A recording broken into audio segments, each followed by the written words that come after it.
जरूरी सूचना है आप सभी स्टूडेंट्स के लिए।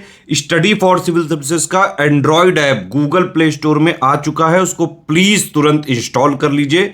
और अगर आप स्टडी फॉर सिविल सर्विसेज के सिर्फ ऐप से कोई भी कोर्स, कोई भी पीडीएफ परचेस करते हैं तो उसमें अप्लाई कूपन, अगर आप ज्ञान सर जो है आप उसमें अप्लाई करते हैं, ये कूपन कोड है, तो उसमें 20% फीस तुरंत माफ हो जाएगी। मतलब 20% डिस्काउंट तुरंत उसमें लग जाएगा।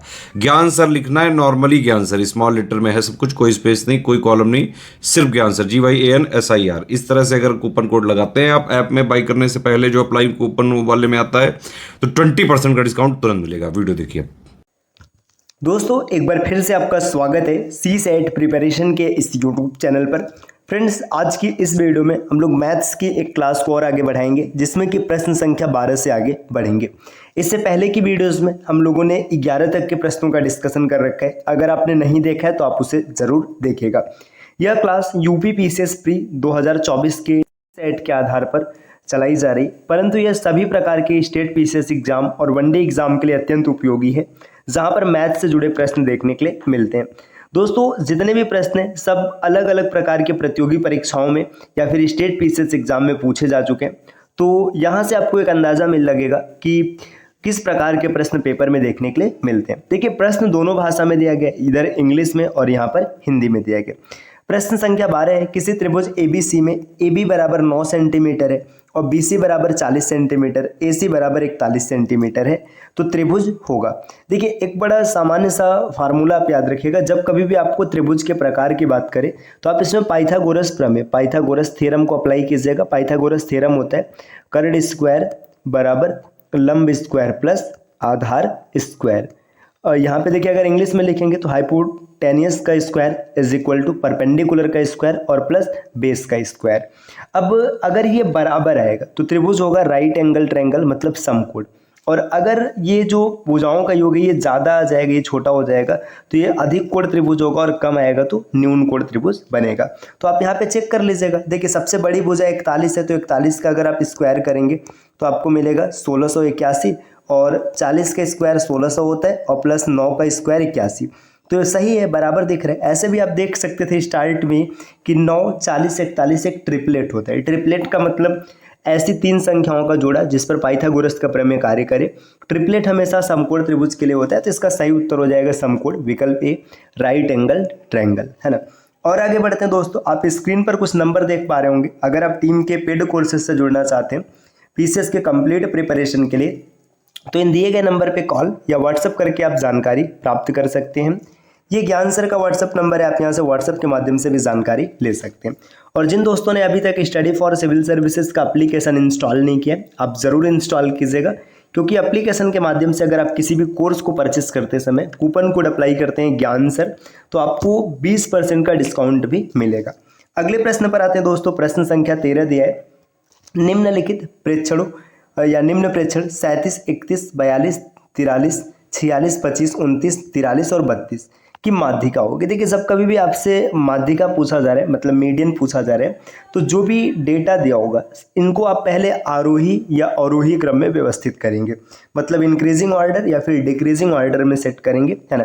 जैसे यहाँ पे अगर आप इसको देखेंगे तो आप इसको सेट कर पाएंगे आसानी से। इसके बाद ये जो डेटा होगा या तो ऑड होगा या तो इवन होगा, यही दो पॉसिबिलिटी।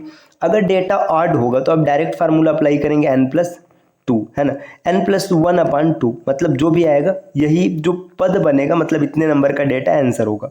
और अगर इवन रहेगा तो आप इसमें लिखेंगे, है ना।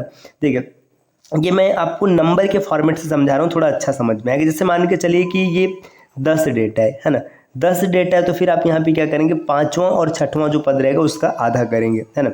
तो इस तरीके से आप आसानी से कर पाएंगे। और देखिए, यहाँ पे इसमें आप देखिए 2, 4, 6, 8 और 1 9 डेटा है। 9 डेटा का मतलब 9 + 1 हो जाएगा 10/2, मतलब जो 5वां पद रहेगा वो उत्तर बनेगा। अब यही समझिए, यहाँ पे अगर ये 10 डेटा होता ना, तो पहले 10 का आधा 5वां लिखते और 5 के बाद 6वां लिखते और दोनों को जोड़ करके तब यहाँ पे आंसर लाते। देखिए, 5वां टर्म आपको चाहिए। सबसे पहले अगर सबसे छोटे को देखेंगे तो यहाँ पे 25 सबसे छोटा है ना, इसको छोड़ दीजिए, पहला हो गया। 25 के बाद देखिए और कौन छोटा है, 25 के बाद अगला छोटा है 31, इसको भी छोड़ दीजिए, 2 हो गया, है ना। 31 के बाद 32, ये तीसरा रहा, है ना। 32 के बाद अगर आप और आगे देखेंगे तो यहाँ पर 37 ये चौथा रहा, और 39 ये जो पांचवा पद है यही उत्तर बनेगा, तो इसका सही उत्तर हो जाएगा 39। अगले प्रश्न पर आते हैं। नेक्स्ट प्रश्न संख्या 14 दिया है, यदि x + 3y = 9 है तो x - 5 का होल क्यूब और 3y - 4 का होल क्यूब बराबर क्या होगा। देखिए, आप जब कभी भी ऐसे प्रश्न मिलेगा तो आपको क्या करना है कि x और y की एक ऐसी वैल्यू फाइंड करनी है जो एक क्वेश्चन को सेटिस्फाइड करे। जैसे यहाँ पे देखिए, आप x + 3y = 9, आपको कोई भी वैल्यू रखना है। अब ऐसा नहीं जैसे मैं यहाँ पे एक वैल्यू फाइंड कर रहा हूँ तो आप कहेंगे क्या हम यही रखेंगे, आप कुछ भी रखिए, इससे कोई फर्क नहीं पड़ेगा, आप कोई भी वैल्यू रख सकते। जैसे सपोज कि हमने रख लिया x = 3, x = 3 रख लिया गया और y = 2 रख लिया गया। देखिए, जैसे आप रखेंगे तो यहाँ पे 3 और 3 दूना 6, 9 सेटिस्फाइड करेगा। आप कोई भी नंबर रख लो, इससे कोई फर्क नहीं पड़ेगा। ठीक, अब यही वैल्यू आप यहाँ पे प्लेस कर दीजिए। देखिए, आप लिखेंगे 3 - 5, इसका होल क्यूब करेंगे और प्लस इसकी वैल्यू है 2 3 6 - 4, आप इसका होल क्यूब करेंगे। देखिए यहाँ पर देखिए -2 आएगा, -2 का होल क्यूब है ना, और +2 का होल क्यूब है ना, ये +-8 होगा और ये +8 होगा, दोनों आपस में कैंसिल हो जाएंगे, तो आंसर आएगा 0, विकल्प डी। अब आप कोई और नंबर भी रख करके चेक कर सकते हैं, आंसर पे कोई फर्क नहीं पड़ेगा, आप चाहे जैसे कैलकुलेट कीजिए, आपका आंसर हमेशा इक्वल आएगा। ठीक, चलिए अगले प्रश्न पर आते हैं। नेक्स्ट यहाँ पर दिया है कि निम्नलिखित को आरोही क्रम में व्यवस्थित कीजिए और नीचे दिए हुए कोट में से सही उत्तर निकालिए। देखिए, ये जितने भी डेटा दिए ना, इनको असेंडिंग ऑर्डर में व्यवस्थित करना है। असेंडिंग ऑर्डर का मतलब सबसे पहले सबसे छोटा वाला, फिर उससे बड़ा, फिर उससे बड़ा, फिर उससे बड़ा। तो देखिए दोस्तों, इस प्रश्न का जो कॉन्सेप्ट है ना, हम लोग जब मैथ्स को विस्तार से पढ़ेंगे, जैसे अभी तो PYQs का डिस्कशन कर रहे हैं, कॉन्सेप्ट को जब सीखेंगे तो वहाँ पर इस प्रश्न का डिस्कशन किया जाएगा, क्योंकि इसमें कई प्रकार के प्रश्न बनते हैं, तो इस वजह से अभी वर्तमान में इसको हम लोग डिस्कस नहीं कर रहे हैं।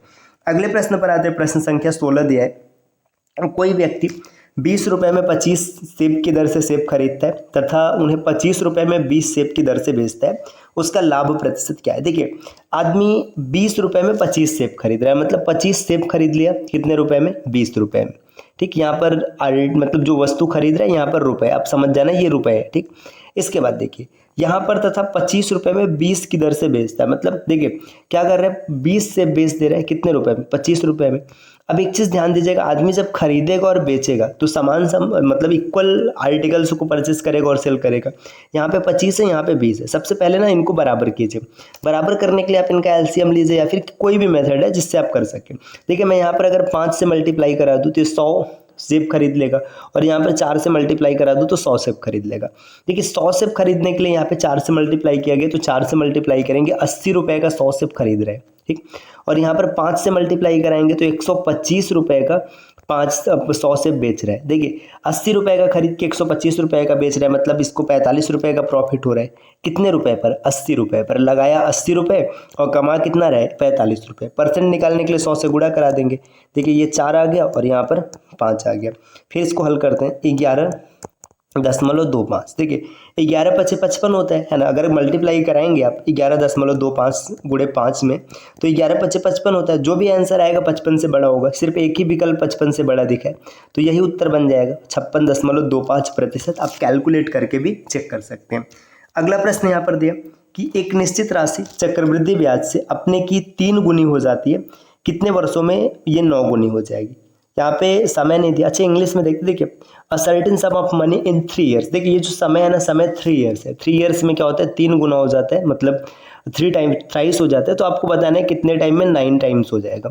ठीक है, जब कभी भी कंपाउंड इंटरेस्ट पे कोई पैसा डबल होता है, ट्रिपल होता है, तो स्क्वायर के टर्म में चलता है। स्क्वायर का टर्म मतलब देखिए, जैसे 1 रुपये से है ना, यहाँ पे बताया जा रहा है 3 गुना। 3 गुना होने में 3 साल लग रहा है ना। फिर 3 का स्क्वायर 9 हो रहा है ना, यहाँ पे स्क्वायर करेंगे तो 3 का स्क्वायर 9 मिल जाएगा। 9 गुना होने में यहाँ पे 2 से मल्टीप्लाई करेंगे, मतलब जो यहाँ पर पावर रहेगा उसी का यहाँ पर मल्टीप्लाई करेंगे, तो 3 दूना 6 हो जाएगा। 6 वर्ष में ये हो जाएगा 9 गुना। तो विकल्प ए इस प्रश्न का उत्तर बनेगा। अगले क्वेश्चन पर आते हैं। क्वेश्चन नंबर 18 दिया है, अधोलिखित कथनों पर विचार कीजिए। अब देखिए, यहाँ पे 2 कथन दिया है। पहला कथन दिया है कि एक यहाँ पर समीकरण दिया और इस समीकरण का एक गुणनखंड x + 3 है और यहाँ पर एक गुणनखंड x - 2 है।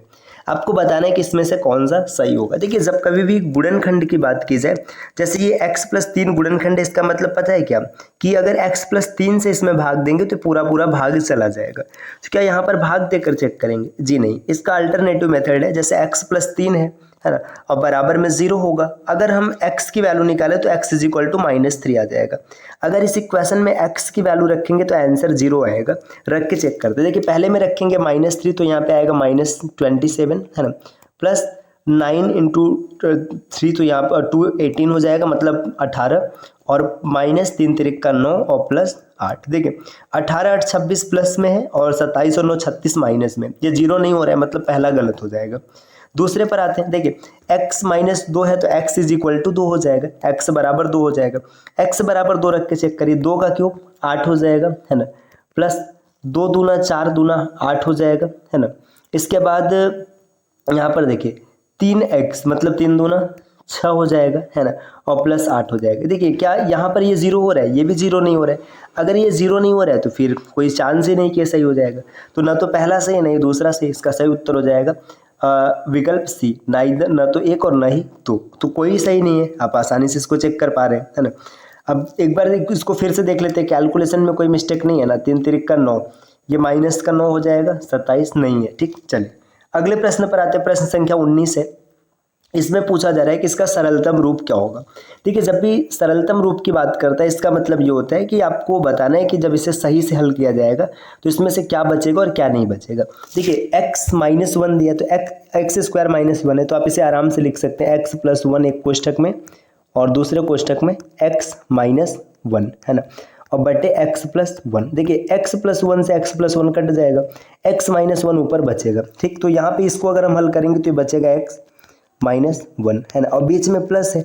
अब इस प्लस को अगर आप हल करेंगे तो देखिए क्या बनेगा। देखिए x³ -1 a³ -b³ ये सिचुएशन है, तो एक कोष्ठक में क्या बन जाएगा a -b है ना, मतलब x-1, और दूसरे कोष्ठक में क्या बचा रहेगा, दूसरे कोष्ठक में यहाँ पर बचा रहेगा, आप आराम से लिख सकते हैं x²। देखिए इसे भी अगर हम लोग हल करेंगे ना तो ये पूरा हल करने पर जो आंसर बनेगा ये 1 बनेगा है ना। अब एक चीज़ ध्यान दीजिएगा, यहाँ पे x-1 यहाँ पर है और प्लस x-1 यहाँ पे, 2x-1 होना चाहिए यहाँ पर। देखिए इसमें देखेंगे यहाँ पर 2 हो जाएगा, तो ये विकल्प इसका सही बनेगा अगर यहाँ पर मतलब 2 को सेट करेंगे तब है ना। अगले प्रश्न पर आते हैं। प्रश्न संख्या 20 दिया है कि समीकरण के मूल समान है तो आपको r का मान बताना है। देखिए जब कभी भी द्विघात समीकरण दिया जाता है और उसका मूल समान होता है तो वहाँ पे सीधा सीधा फार्मूला होता है b² - 4ac = 0। अब आप कहेंगे ये b और a कहाँ से मिलेगा। देखिए क्वाड्रेटिक इक्वेशन द्विघात समीकरण दिया 9x² - rx + 81 है ना। इसमें जो a है ना, a की वैल्यू हो जाएगी 9, जो कॉफिशिएंट मतलब जो गुणांक लगा होता है वही इसका मान होता है। b की वैल्यू हो जाएगी -r और c की वैल्यू हो जाएगी 81। तो आप आराम से सेट कर लेंगे अब सबको। देखिए b² मतलब यहाँ पर r का स्क्वायर = 4। a का मान कितना है, यहाँ पर 9 है, और c का मान कितना है 81 है। तो r की वैल्यू निकालना है, तो 4 के स्थान पर 2, 9 के स्थान पर 3 और 81 के स्थान पर 9, 9 दूना 18, 18 त्रिक 54, तो +-54 विकल्प डी इस प्रश्न का सही उत्तर हो जाएगा। तो दोस्तों ये आज से एक छोटी सी क्लास रही जिसमें हम लोगों ने कुछ प्रश्नों का डिस्कशन किया। ये क्लास लगातार चलती रहेगी। अगली क्लास में हम लोग प्रश्न संख्या 21 से आगे बढ़ेंगे। इस प्रकार के वीडियोस को लगातार पाने के लिए चैनल को सब्सक्राइब जरूर कीजिएगा। मिलते हैं दोस्तों आपसे नेक्स्ट वीडियो में, तब तक के लिए नमस्कार।